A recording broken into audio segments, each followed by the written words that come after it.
মানুষ অভ্যাসের দাস নাকি অভ্যাস মানুষের দাস, এইটা নিয়ে আমি এখনও দ্বিধাদ্বন্দ্বে থাকি। কারণ হচ্ছে ডেইলি লাইফের যে কাজগুলো আমি সবসময় করি সেইগুলোতে যদি কখনো একটু গ্যাপ পড়ে যায় 2-1 দিনের জন্য বা অন্য কোনো দিকে একটু ডাইভার্ট হয়ে যায়, তবে সেই ডেইলি লাইফে আবার ফিরতে কেন জানি খুব আলসে লাগে।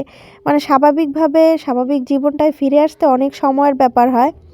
আর আমি এমন মানুষ একটু ঘুরতে গেলে ভালো লাগে, একটু মন ফ্রেশ লাগে। আমারও এর ব্যতিক্রম না, আসলে মনটা আমারও ভালো লাগে কোথাও গেলে।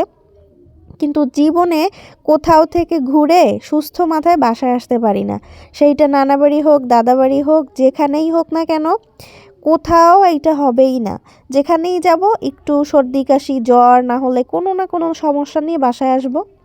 এই যে গেছিলাম বোনের বিয়েতে ঢাকায়, বিয়ে খেয়ে আসতে আসতে মোটামুটি মনে হইতেছে যে বিয়ে বাড়ির সমস্ত কাজ আমি একাই করছি। এরকম একটা ক্লান্তি শরীরের মধ্যে, কত ধরনের যে খারাপ লাগা জানি না, একদম বিরক্তি লাগতেছে, শরীর খুব দুর্বল। এইগুলো করতে করতে আমার যেটা কাজ, এই যে ডেইলি লাইফের ব্লগগুলো করা, ভিডিও করা, শ্যুট করা, কিছুই করতে পারতেছিলাম না।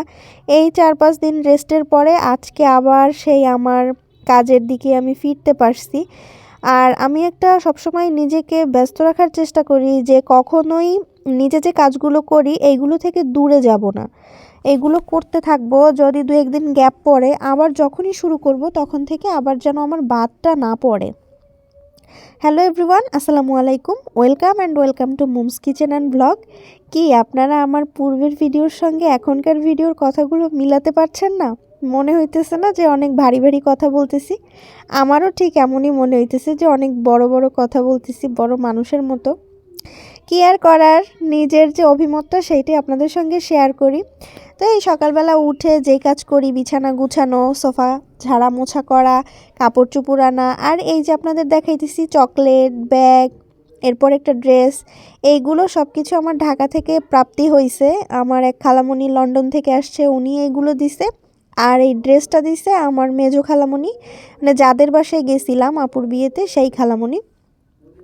তো এটা করতে, এগুলো আপনাদের সঙ্গে একটু শেয়ার করে রাখলাম। সব কাজ হয়ে গেছে, দুপুরে একটু খাওয়া দাওয়া করে নিলাম, গোসল করে নামাজ পড়ে এরপরে দেখলাম যে ব্যালকনির কাপড় চোপড় এখন সবই মোটামুটি শুকায় গেছে, সেগুলো আইনে একটু ভাঁজ করতেছি।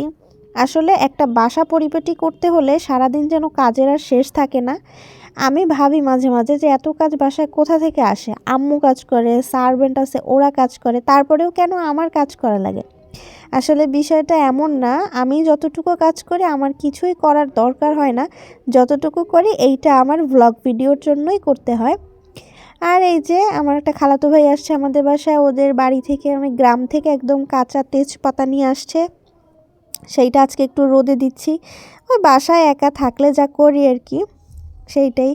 আজকে আবার আম্মু বাসায় নাই, তো এই ফাঁকে চিন্তা করলাম এইটুকু একটু রোদে দিয়ে আসি।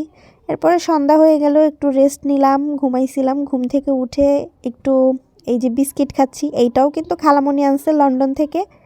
তো এই তো সারাদিন যা করি সেগুলোই আপনাদের সঙ্গে শেয়ার করি। সবাই আমার পাশে থাকবেন। আজ এ পর্যন্তই, আল্লাহ হাফেজ।